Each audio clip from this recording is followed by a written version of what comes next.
All right, gentlemen, joining me now via Zoom to throw more light on this issue is renowned environmentalist and conversionalist Desmond Majakudumi. Welcome to the program, Mr. Desmond. Thank you. All right, I'm sure you must have been listening to our conversation. Now, let me ask you, what is the role of climate change in all of this? The role of climate change is basically just expressing our own negativities. And I must say that the report of both the states was absolutely heart-wrenching, extremely worrisome, because it's going to happen again, and it's going to happen again and again, and it's going to get worse. But also, I must give full kudos to the gentlemen and ladies of the fourth realm. At least it was covered. It should have been reported more, but it's not easy to go out there into these disaster zones and to cover these disasters, putting your own life and safety at risk, and also putting you under tremendous stress. So I really, congratulate our media. However, the reality is that we humans have brought about this climate change. This type of unprecedented flooding, several of them said they've never ever seen anything like it. Another person said similar thing in 2018. Probably that's because it coincided with an El Nino year, which is when the earth gets naturally hotter for about 9 months and then goes down for a few years, comes back again. El Nino is still coming. However, this climate change and the effects, well, we were warned about this over 40 years ago by meteorological scientists attached to the United Nations, geologists, and other great thinkers with all the equipment. The only thing is that they got it a little bit wrong. They said these sort of things would start happening in about 50 years. Instead, it happened 10 years earlier. And 20 years ago, they were blowing the alarm even louder. By 2015, there was the Paris conference, and they were blowing the alarm and saying, yes, climate change will cause this. And it's the most simple of science. We understand this from primary school. In fact, we understand it from just being in our mother's kitchen as children. That, by the way, when you apply heat to water, the water evaporates. The more heat, the more evaporation. If you have more evaporation, you have heavier rain. 2 + 2 = 4. So the science, obviously, it's a bit more complex than that, but the reality is that that's what's happening. We've been polluting the atmosphere of this earth for decades upon decades, in fact, for over a century. And the pollution has continued and continued, and we're upsetting an extremely delicate, meticulously placed atmospheric balance that makes this planet one of, in fact, if not the only livable space entity. And believe you me, there's millions of them around now. Because of the technology we have, we've been able to assess that there's galaxies with millions. This is the only one that has the capacity to maintain life as we know it. And the overriding reason why it has that capacity is the delicate, complex balance of gases in our atmosphere. And one of those aspects of it that the gases do is it gives this earth a specific temperature within specific ranges. The pollution that we've been pumping there and pumping there has now heated it up beyond the normal average temperature. And it's going up. And that's why by 2015, the scientists were panicking. And they were saying, look, this thing is real, it's serious, it's going to get bad. And not only is it going to get bad, but if we push it to a certain limit, the process becomes unstoppable. Look, you can't fight nature. You can't fight nature. They just experienced it in Florida, in America, where, by the way, I must give kudos to the operations there. They were very effective. Helicopters were coming in. They were saving people. They even saved one woman and her dog inside the helicopter. But yeah. they saw this hurricane. It was a hurricane, which is a lot more dramatic because it comes and it creates chaos, especially if it's coming off the sea. So there was a hurricane coming in, Hurricane Ian, and with all their wonderful technology, they knew when it was coming, they knew where it was coming, they couldn't slow it down for half of a second. So you can't fight nature. And that's what the Secretary General of the United Nations said. He said that mankind is waging war against nature, and this is suicidal. So it's a signal, it's a message to us that we have to change our whole attitude and ways. And there's many manifestations. For instance, the issue that was very well highlighted by the esteemed journalist there about, Cameroon. Those deciding, okay, the water's too much, you must release. No, that's not the way to do it. We're all brothers. We're all brothers and sisters. Just because we're speaking a slightly different language. But the differences between us are minute. Do you know that the difference between a typical tribesman in Nigeria and a typical tribesman in the Cameroon, when you take the DNA, the genetic difference is less than 1%.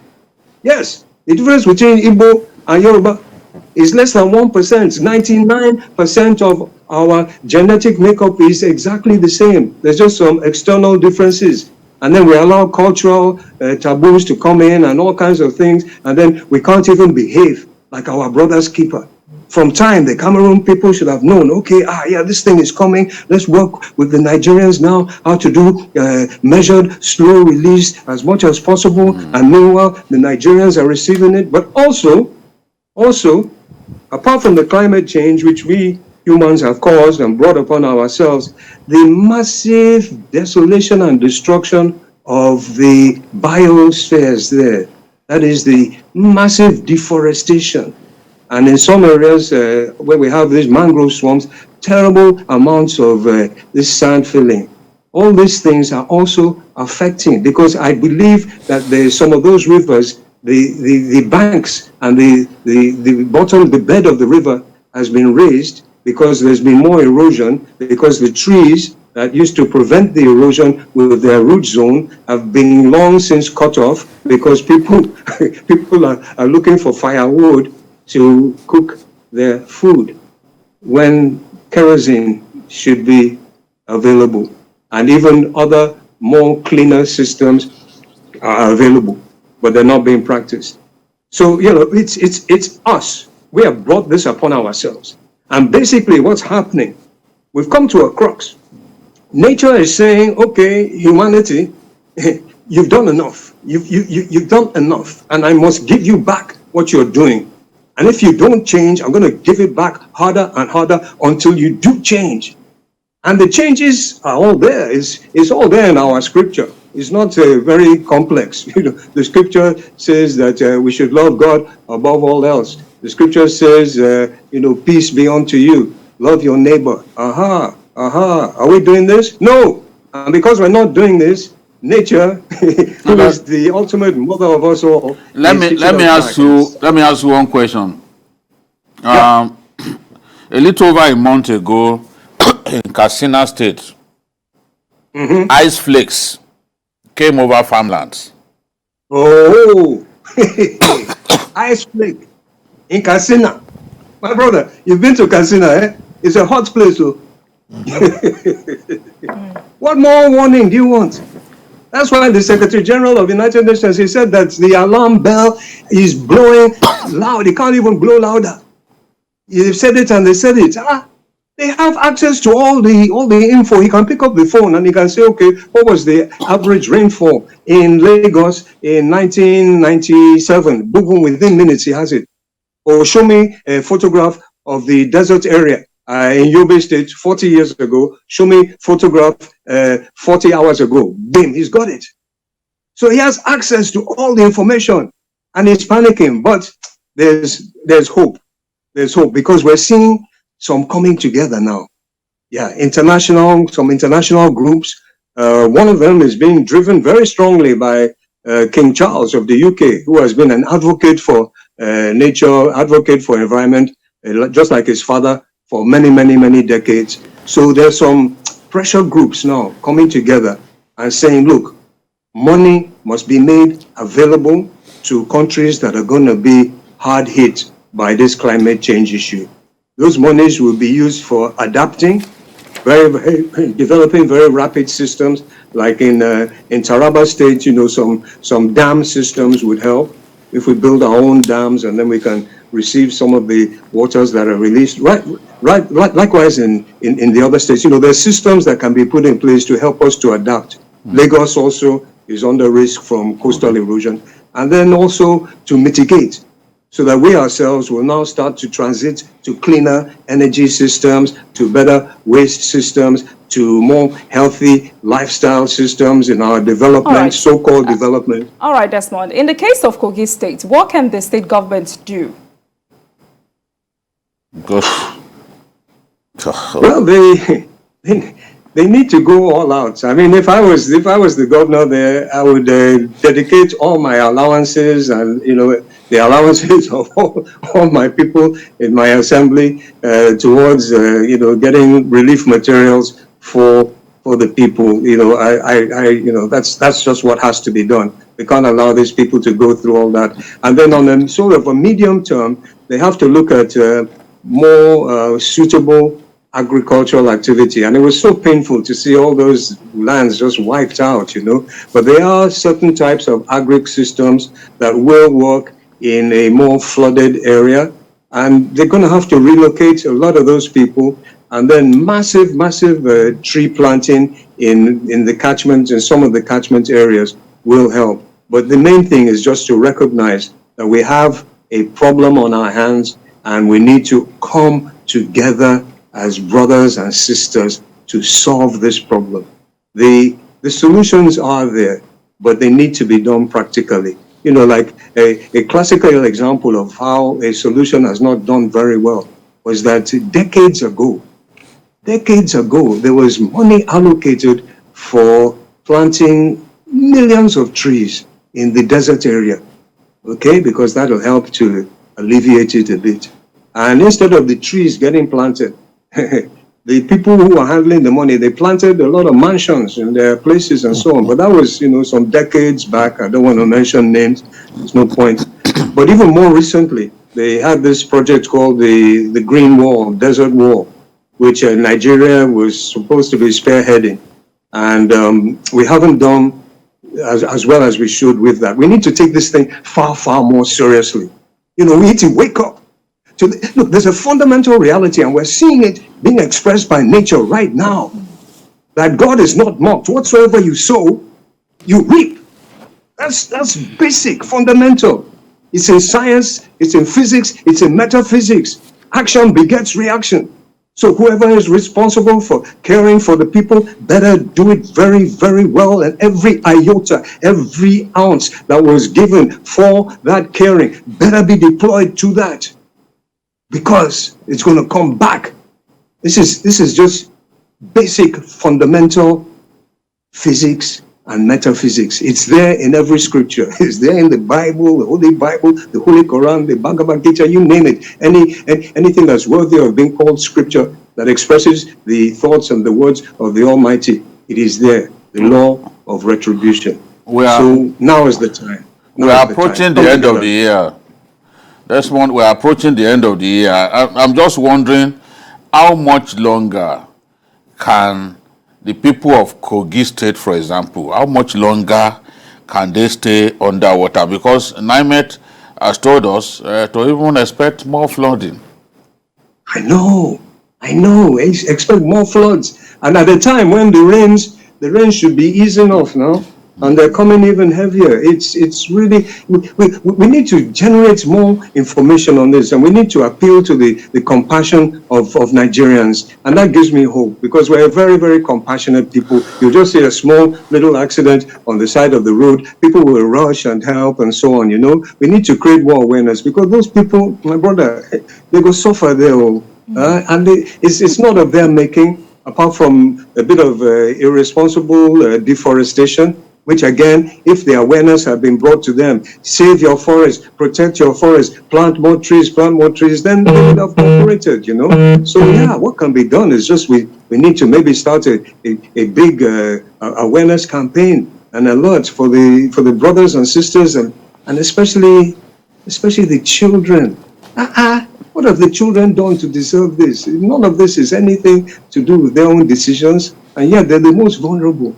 So I think, we as Nigerians and media, and I'm so glad that this organization is dedicating this kind of time, and then you worthy journalists are also dedicating a lot of time and effort. And as I said earlier, I've been on one trip with one journalist once to Yobe State, and I know what you guys go through sometimes just to get the breaking news, just to cover the story.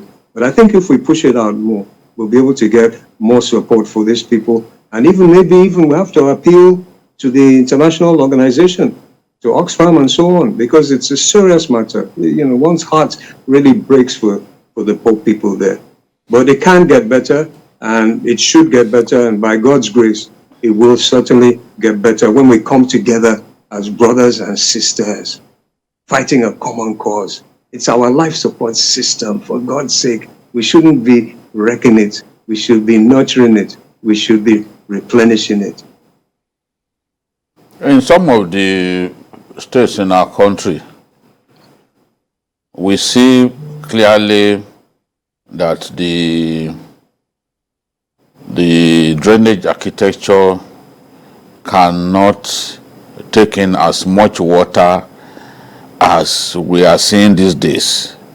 I know that it is expensive to construct dikes, to even come up with primary, secondary, and tertiary channels at this time. Are there other things that we can do? Because I'm just wondering, just how do we come out of this mess, especially looking at the pictures from Kogi State. I'm just wondering, how do we come out, since we can't even begin to build the dikes and the rest of them now? That is time consuming and capital intensive. What can we do?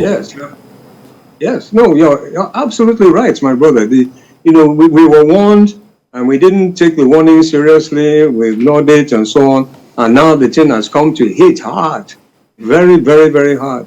And the thing about the dikes, they're a little bit time consuming.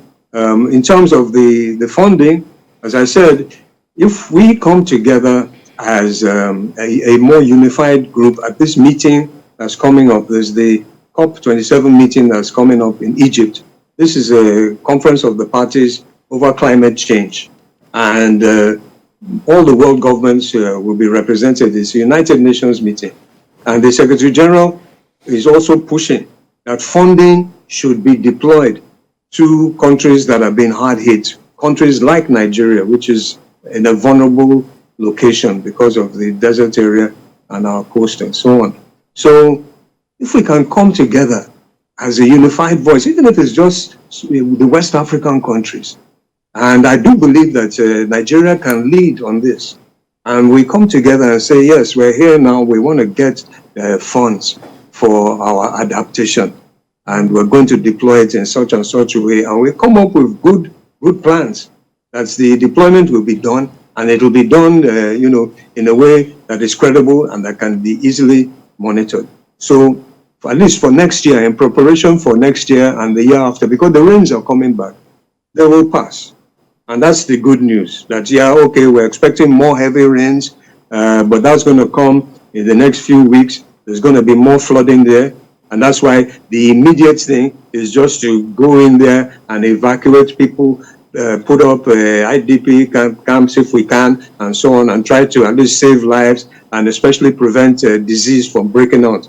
Because as you know, my brother, this, when there's too much water that's stagnant, it can lead to another thing. That's what's happening in Pakistan right now. So the immediate thing is just to reach out to the people with whatever funds can be raised and to evacuate as many as we can to a safer place. And then when the flood goes, because it will go, that's the good news.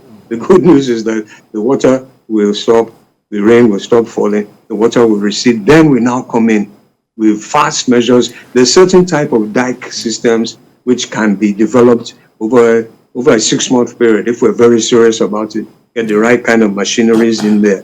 And also some types of giant pipes, You know, it can be done, but we have to decide to do it, and then the journalists have to cover it and make sure that it's done. We have to shine our eye. Talking about shining our eye, I was wondering, every year we have these tree planting days, and we do a lot of coverage as journalists. We go everywhere, everybody is planting tree and doing. But how long does it take trees to grow? And why are we not seeing the trees? Because I think if we are really planting trees, we should be fighting the certification. But what do you think is happening? Are we just doing mere shows and not really doing the right thing? What do you think we should do? Well, my brother, you've hit the nail on the head, and it goes, in some cases it goes worse than show, but also in fairness, it hasn't been really done in a way that the environmentalists, especially the Nigerian Conservation Foundation, that's the biggest established, oldest conservation environment protection agency, NGO in the country. And what they have recommended is you need to do this tree planting very closely with the local community. You identify the types of trees that will be most beneficial to them. You know, and most trees are giving off one type of crop, one type of fruit or other. Identify those trees that are beneficial to them, that will do well in that area. And then you now hand over the whole activity to that particular local community, obviously with good financial support and maybe some good scientific advice and the best type of seedlings and so on, so that the community themselves will now adopt it. And unfortunately, what has been happening in the past is you get, one of our organizations from several hundred kilometers away will now come and do all the tree planting and then just leave it and maybe designate a few people to do a bit of watering and so on. And at the end of the day, boom, the seeds die off. Seedlings, especially in those areas, those drier areas, they need to be nurtured for sometimes 2, 3, even up to 4 years. So watering systems have to be put in place. Right. The knowledge of what needs to be done is there. We've seen it happen in other areas, and on small cases, we've seen it happen right here in Nigeria. FAID organization of Newton Jibono, NCF, and several other organizations have been doing it very effectively, but on far too small a scale. All right, so thank you very much, Mr. Desmond Maje-Kodunmi, an environmentalist and conservationist. Thank you for your mind-blowing analysis on the show today. Thank you very much for your time with us. Thank you. All right, Bikio, do we really have a functioning flood management policy in Nigeria? Well, every state has its own. Every state has its own idea of how to go about this, but generally, from the states that I've visited, I can say that we have a big flood problem in our country. And if we have a big flood problem in our country, it means that even if measures have been put in place, those measures are not working. Was it not 2 years ago that there was serious flooding in Katsina, and it swept away many homes, swept away people? Some corpses were recovered in Niger Republic and brought back to Nigeria. So it's all flooding in Katsina State. So they've also had it this year. Zamfaratu, they've had flooding. I was there. I met with their commissioner on humanitarian affairs commissioner, Faika, the younger sister of Kadari Ahmed, and we talked about this. It's a problem that we face. The only thing is that this year the flood waters appeared to have been let loose, in far more communities in our country than we usually experience. That's why everyone is worried, everyone is complaining. It has killed more than 100 people in Jigawa State, just to put it mildly. Some are even saying it's up to 200 people killed.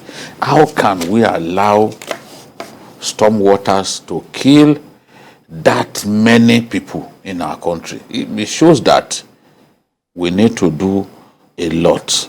The drainage architecture of some states need to be looked at. Where they need to be expanded so that they can take in more water, they need to be expanded. Where you need to create primary, secondary, and tertiary channels, where you don't have them, you've got to do that. It's not every state that has done that.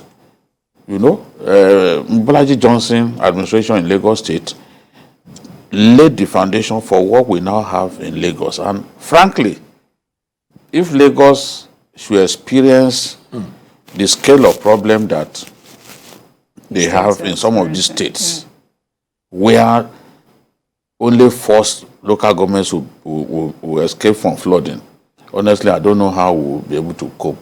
But thankfully, once it rains in Lagos, everybody will bring out their phones, they will record. After a few hours, the water has vanished. It is because of the drainage architecture that has been put in place. Okay, it's not in some of the northern states that I've visited. I've not seen where extensive primary, secondary, and tertiary drainage channels have been created.